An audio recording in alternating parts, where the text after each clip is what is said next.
और जवाजात का कहना है कि उनका वीज़ा वैलिड होना चाहिए, चाहे वो सऊदी अरब में रहें या फिर कहीं बाहर रहें। सवाल के जवाब में जवाजात का कहना है कि अगर आपका स्पॉन्सर चेंज हो चुका है, यानी कि कफ़ाला हो चुका है, वो मैंने जारी कर दिया है, अब किसी कारणवश उसे मैं नहीं भेजना चाहता हूँ, यानी कि उसे एक्सचेंज करना चाहता हूँ, यानी उसे आगे बढ़ाना चाहता हूँ, तो क्या तब्दील हो सकता है या नहीं हो सकता है? तो इस सवाल पर जवाजात का कहना है।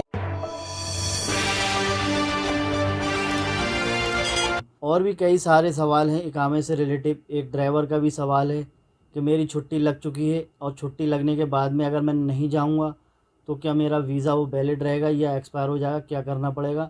इस बारे में पूरी इन्फॉर्मेशन देने वाला हूं। तो पूरी इन्फॉर्मेशन आप लोगों के साथ शेयर करने वाला हूं, तो वीडियो को अंत तक ज़रूर देखिएगा। तो सबसे पहली अपडेट है, एक शख्स ने सवाल किया है जवाजात से कि मेरी पत्नी मल्टीपल एंट्री वीज़े पे सऊदी अरब में रह रही है और मैं सऊदी अरब से जाना चाहता हूं 10 दिन के लिए छुट्टी पर, तो क्या मुझे अपनी पत्नी को साथ में ले जाना पड़ेगा या वो सऊदी अरब में रह सकती है? तो सवाल के जवाब में जवाजात का कहना है कि सऊदी अरब में विज़िट वीज़े पर आने वाले लोग तब तक वो सऊदी अरब में रह सकते हैं जब तक उनका वीज़ा वैलिड है। और जवाजात का कहना है कि उनका वीज़ा वैलिड होना चाहिए, चाहे वो सऊदी अरब में रहें या फिर कहीं बाहर रहें, इससे कोई भी दिक्कत नहीं है। यानी कि वो बंदा वो जा सकता है छुट्टी पर और आ भी सकता है, उससे कोई भी दिक्कत नहीं है। उसकी फैमिली अगर सऊदी अरब में रह रही है तो उसमें कोई भी दिक्कत नहीं है, यानी कि उसके नाम पर जो भी बंदा आया है सऊदी अरब में उसकी फैमिली पर, वो वहाँ पर रह सकता है, वो छुट्टी जा सकता है। और एक सवाल और है, जवाजात से एक बंदे ने सवाल किया है कि मेरा जो इकामा है उस पर डेट ऑफ बर्थ गलत है, यानी कि जन्म तिथि उस पर गलत है,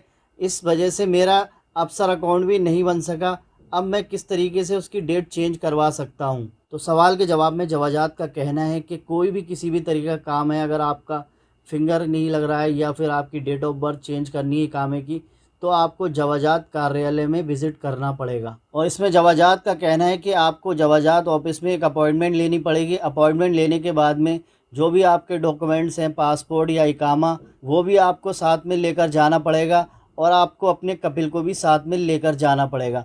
आप अगर खुद जाएंगे तो आपका काम नहीं होगा, इसीलिए आपको अपने कपिल को भी लेकर जाना पड़ेगा। कोई भी काम अगर जवाजात में इकामे से रिलेटिव या पासपोर्ट से रिलेटिव करवाना है तो आप लोगों को अपॉइंटमेंट लेनी पड़ेगी और उसके बाद कपिल के साथ में जाना पड़ेगा, आपका काम आसानी से हो जाएगा। और एक शख्स का सवाल है जवाजात से कि मेरा कफ़ाला हो चुका है, यानी कि मैंने अपना कपिल चेंज कर लिया है, तो क्या मुझे दूसरा इकामा बनवाना पड़ेगा या फिर पुराने इकामे से काम चल सकता है? तो सवाल के जवाब में जवाजात का कहना है कि अगर आपका स्पॉन्सर चेंज हो चुका है, यानी कि कफ़ाला हो चुका है, तो आप लोगों का जो इकामा है वो दोबारा से प्रिंट होगा। और जवाजात ने आगे बताया है कि आप लोगों को अगर कहीं पर इकामे की ज़रूरत पड़ रही है तो आप लोग अपने मोबाइल में ही डाउनलोड कर सकते हैं, अफसर के माध्यम से या फिर तवक्कलना के माध्यम से, वो आप यूज़ कर सकते हैं कहीं भी। इस समय सऊदी अरब की सरकार ने जो वर्चुअल इकामा कार्ड होता है वो अलाउ कर दिया है, कहीं भी आप दिखा सकते हैं। अगर आपके मोबाइल में इकामे का फ़ोटो है वो कहीं भी दिखा सकते हैं आप लोग, आपके काम हो सकते हैं। पहले क्या होता था, सऊदी अरब के अंदर आपको फ़िज़िकल कार्ड दिखाना पड़ता था तभी आपका काम हो सकता था, लेकिन इस समय आपका कफ़ाला हो चुका है तो आप लोग वो मोबाइल में भी डाउनलोड कर सकते हैं और दिखा सकते हैं कहीं पर।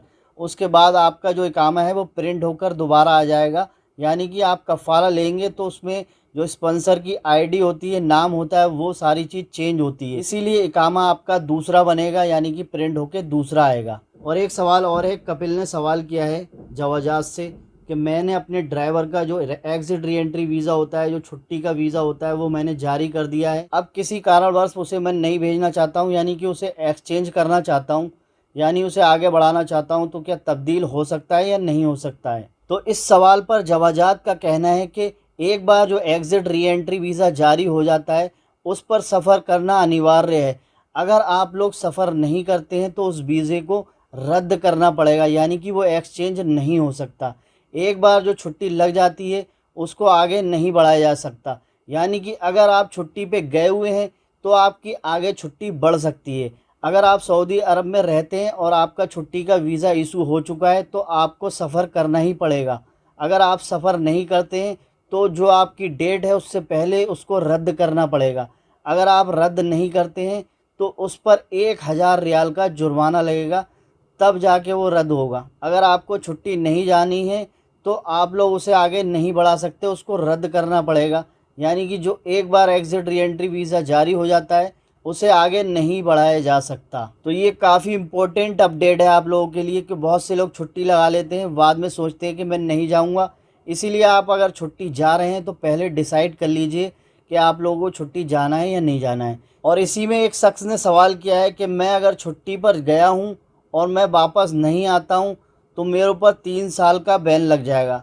उसके बाद मैं क्या उम्रे वीज़े पर या हज वीज़े पर आ सकता हूँ या नहीं आ सकता हूँ? तो इस पर जवाजात का कहना है कि आप लोगों पर 3 साल का बैन लग गया है, यानी कि आप लोग छुट्टी पर जाकर वापस नहीं आए हैं तो आप सऊदी अरब के अंदर किसी भी वीज़े पर 3 साल नहीं आ सकते। यानी कि पूरी तरीके से पाबंदी है, आप लोग सऊदी अरब के अंदर किसी भी वीज़े पर नहीं आ सकते 3 साल तक। अगर आप आ सकते हैं तो उसी स्पॉन्सर के पास आ सकते हैं जिस स्पॉन्सर के पास से आप लोग छुट्टी पे गए थे, वापस नहीं आए। यानी कि किसी भी कंपनी या कपिल के पास से आप छुट्टी जाते हैं, अगर वो बुलाना चाहता है उस 3 साल के दौरान तो आप लोग 3 साल से पहले उसके ही पास आ सकते हैं। उसके अलावा सऊदी अरब के अंदर किसी भी वीज़े पर 3 साल आप नहीं आ सकते। पूरी तरीके से पाबंदी है, पूरी तरीके से बैन है। तो आई होप आप समझ पाए होंगे। अगर आपका कोई सवाल है तो कमेंट करके पूछ सकते हैं। चैनल पे नए हैं, चैनल को सब्सक्राइब करके बेल आइकन को जरूर प्रेस कर दीजिएगा, जिससे आने वाली वीडियो का नोटिफिकेशन आप लोगों को मिल सके। तो मिलते हैं किसी नेक्स्ट वीडियो में।